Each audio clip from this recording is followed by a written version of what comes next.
Overall, I would say that this book teaches you how to protect your peace. And it also means that you have to stop trying to control the one thing that you can't: other people. Your let me era is here.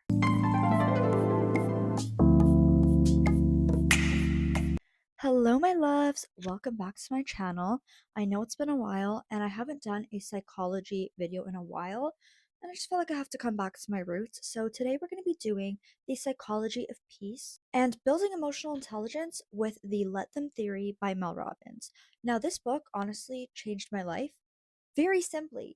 Everything that Mel mentioned in this book, it seems like common sense as you read it, but then you realize, like, wow, I never actually clocked that. I never really realized the depth of the things that she says. The truth is, we hold expectations on people, and it's inevitable for us to face disappointment when those expectations are not met. That's why, in order to feel peace despite the chaos of others, you must let them. Guys, ever since I read this book, the constant thought, the constant phrase is just in my head: let them. Anytime, any scenario, let them. And then let me. We're going to get into it because there is an equation that Mel Robbins describes. It's let them and let me. And you really need both of those parts, which she emphasizes. So, the last few weeks, I spent my free time reading this novel, The Let Them Theory. A lot of my friends recommended it to me, so I downloaded it as an ebook and I was instantly hooked. Like every day, I just had to read it. It was so relatable and simple, but it opened my mind to so many new perspectives. And I truly believe that everybody can take away something valuable from this book. And it's extremely applicable to any life scenarios. Now, I wasn't just reading the book, I was actively reflecting, using that equation of let them and let me. With my growing background in psychology, I found that this book had so many connections to different psychological perspectives, from biological psychology to social psychology to child development. And personally, I'm such a facts person, so I really like when content has that kind of logical and scientific proof. Overall, I would say that this book teaches you how to protect your peace in the most realistic way. Mel really acknowledges the external factors, the situational factors, the emotional factors of your life problems. I feel like a lot of self help books just focus on you, when a lot of your problems are actually due to the things around you, the people, the environment. So I really like how this book teaches you how to navigate other people and their contribution to your life's problems.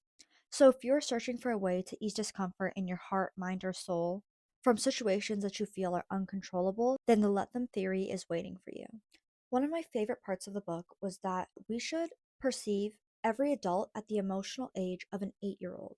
Because the truth is, adults do throw tantrums as well. Mel Robbins explains a fair point: that most adults have gaps in their emotional understanding and behaviors which are due to their childhood. So when people or yourself react by ghosting, shutting down, seeking validation, or with jealousy, it's actually just their wounded inner child acting in the only way that they know. Now, although it isn't any of our faults, it is each our responsibility to acknowledge and heal. What we can learn from this concept is that some people don't recognize this. They don't recognize their unhealed wounds. But it's also not your job to fix them. You must simply let them. Let them act in ways you don't agree with, but still, let me. Let me respond in a healthy way. Let me not react the way that they did. And let me stay true to my kind self and treat everyone with grace. Let me not allow this situation or this person to ruin my day, my week, or my life.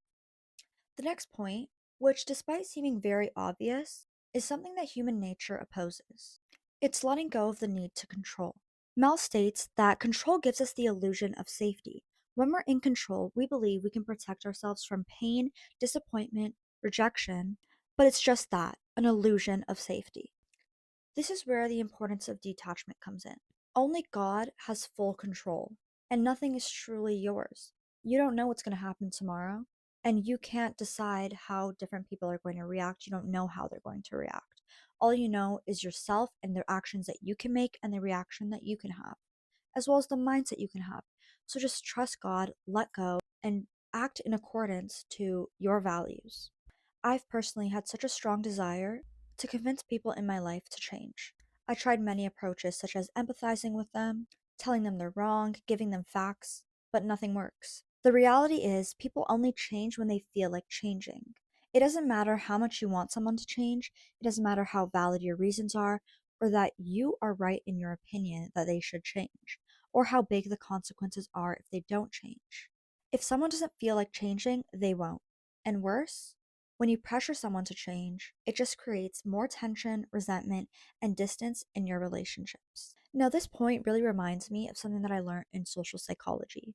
There's a theory that if you tell someone they should break up with their partner, they may actually end up staying in that relationship longer than if you hadn't told them. If you would just let them run the course of their relationship without interrupting, it would have actually ended sooner. This concept is called psychological reactance. When things become out of reach and the freedom is restricted, it becomes more attractive and desirable to the person. But just to clarify, we were also taught that this is not the same as playing hard to get, so a psychologist would not recommend you to do that. Now, while this advice is true and psychology proves it, as I read this, I felt hopeless. That quote really reflects the let them portion of the equation. The next step is let me. This is where you can take back that hopelessness and turn it into something that you can actually control. So, if you can't control other people to change their circumstances, then what can you do? Your actions are in your control. Simply be a good influence. That is what's in your power, what's in your control, and how you can contribute. Come to peace with knowing you do your part by showing up the best that you can. You've tried to help someone improve, now detach from it and let them run the course of their life. You did your part, and you are actively doing your part by being a good influence and showing up as well as you can. If kids are not allowed to experience the full wave of emotion without an adult saying, calm down, or this is silly, or you're overreacting, they never learn how to process normal human emotions in a healthy way. Instead, they become an emotionally immature adult who takes it out on the rest of us. What I took from this quote is that it can actually be applied to an adult as well. If you don't let yourself process your emotions fully, how will you be mentally clear? Pushing down, suppressing, and moving on without reflecting will only cloud your emotional maturity. The more you push down, the more you push away, the less emotional space you will have to deal with future circumstances. Being emotionally mature means taking the time to care for your emotions and to work through them, and to come to peace with them. Now, other people may not allow you to feel this full wave of emotions, which is why it's your responsibility to have boundaries for yourself. The boundary must be that you allow yourself the space to feel deeply. Don't let other people's actions hold so much control over you and your well being. Practice detachment and simply let them. And let me go on with my life. Let them treat me poorly and let me feel my full emotions. Let me continue to have a good day. Let me accomplish my goals. See how you're detaching from that other person's control over you? Don't let somebody else cause you to have a bad day, a bad week, a bad life. Take that control back. You have that power. Tell yourself you're going to have a good day. You're going to go do all the things that you wanted to do. You're going to accomplish everything you wanted to accomplish. Just because that person did something that was not fair or not right, yes, you have the right to feel upset about it, but don't let it burden your whole self. As long as you let other people's emotional immaturity dictate your choices, you'll always come last in your own life. Powerfully expressed by Mel Robbins. Another huge way to protect your peace is to always assume the best of others, and this is also something that we learn in Islam. Always assume the best of your brothers and sisters. This perspective can eliminate your overthinking immediately once adopted. When anyone exhibits a behavior which seems bad or rude, or negative in any way, assume they have a good reason. Because the truth is, you never know what's going on in somebody's life, or the experiences they've gone through, which can actually explain their current actions. Naturally, we focus on ourselves being the victim. We forget that everybody's been a victim at some point, which is why we should always treat people with kindness and patience, regardless of who they are or how they act. Mel actually goes into deeper thought on this and gives an example. Before you walk away from a friendship, assume good intent on the other person's part. Sometimes you're just friends with someone who never makes plans, or is extremely introverted, or who has a lot of heavy or demanding things going on in their life. It's not that they are ghosting you, it's that they are exhausted by the chapter of life they are in. It's not personal that they've become distant, and the fact that you still reach out may be the lifeline that they need. Now, the big question is why? What is the purpose of adopting this mindset? If somebody did something wrong, why not just blame them right there? And honestly, I'm going to tell you, it is a necessary component in coming to terms with hardships that are bound to show up on your path. If you want to feel peace despite your circumstances, environment, or people that you deal with, it's necessary. Without a let them state of mind, you will allow your mind to overthink, overanalyze, find a false sense of control, and continue to experience disappointment. Now, when you're not at peace, it's usually because you're getting disappointed. All of this contributes to internal stress. You need your mind to feel safe and at peace in order for your body to function efficiently. Now, I really loved that Mel touched on this about how stress actually impacts your body. Stress is a physiological state in your brain. This is important to understand because stress actively hijacks the functioning of your brain. A natural reaction to stress is a fight or flight response. Evolutionary, this was ideal because it was meant to protect you when your body perceives danger. For example, running from a threat and reacting quickly in a crisis. But in the modern world, emotional stress, which is not a physical danger, triggers that same system. And many people stay in that state for days, weeks, or even years without even realizing it. Now, as you can see, this is the stress feedback loop. And the cycle is meant to end. It's not meant to be ongoing for weeks or months or years. So the cycle is meant to end when the stressor is resolved and your brain knows that you are safe. When you are stuck in this constant stress feedback loop, your body is running on cortisol and adrenaline. The let them approach works because it ends this loop. It removes the mental pressure to chase, fix, explain, or defend. These tendencies that cause us to overthink, get into negative mindsets, and set off that stress response. Now let's further analyze this equation of let them and let me. Emotional intelligence also includes acknowledging your shortcomings and power to shape situations. And here's the danger of only saying let them. If all you ever do is say let them, let them, let them, it will lead you to feel more isolated. Without doing the internal work of analyzing your own emotions, which leads to suppressing them, you may actually be coping with isolation, which is unhealthy. The second part of the let them equation is let me. After you acknowledge that you can't control how other people treat you, you must realize that you still have power and control over yourself. You have to turn the situation around for your well being. A personal example I can give you is if I just got into an argument with somebody and I feel hurt. First, I'm going to acknowledge that I feel this way. Acknowledge what they did hurt me. I'm not just moving on from it and saying it's whatever. Acknowledge that, that actually triggered me to feel a certain type of way. Then you can say, let them. That's the second step. Remove your need to control them. Yes, they did that, and there's nothing I can do to change the way that they treated me. Let them act the way that they do. And then that third step is to stay true to your values and to your boundaries.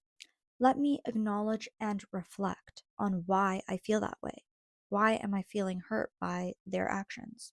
And at this point, also considering to communicate gently on why or how this person hurt me. So at this point, I will take control of my own mind and emotions and not let that interaction ruin my whole day. Yes, it may have infuriated me, infuriated, infuriated.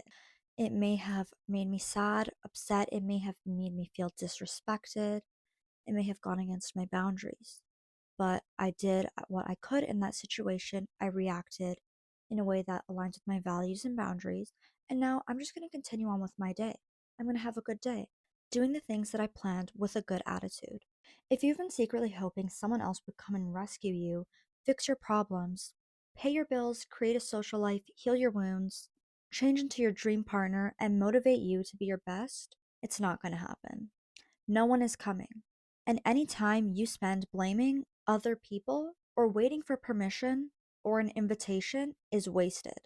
You have to do it for yourself. You have to acknowledge how other people make you feel, but not allow it to control you.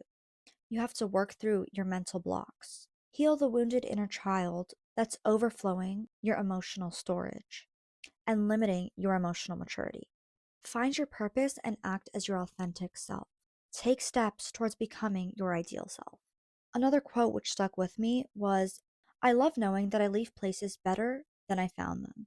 And I love acting like a leader even when it's not my job to do so. Be the bigger person. You know that it'll bring you more peace to act maturely rather than reacting emotionally and escalating situations. You know what values you hold, what boundaries you hold, so don't let another person come and turn you into a monster. You have control, you have power. Be the better person. Be the person who always treats everybody with kindness.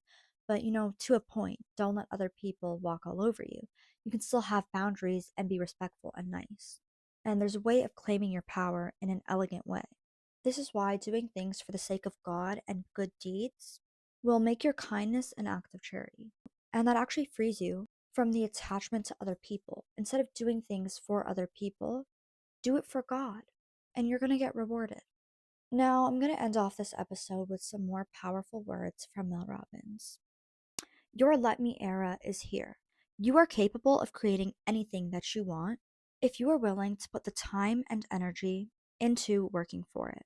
And that means you must stop wasting your time and energy on petty, shallow, and insignificant things. And it also means that you have to stop trying to control the one thing that you can't: other people. I just know something from this book and from the quotes that I've given you is going to align and resonate, and you can apply this.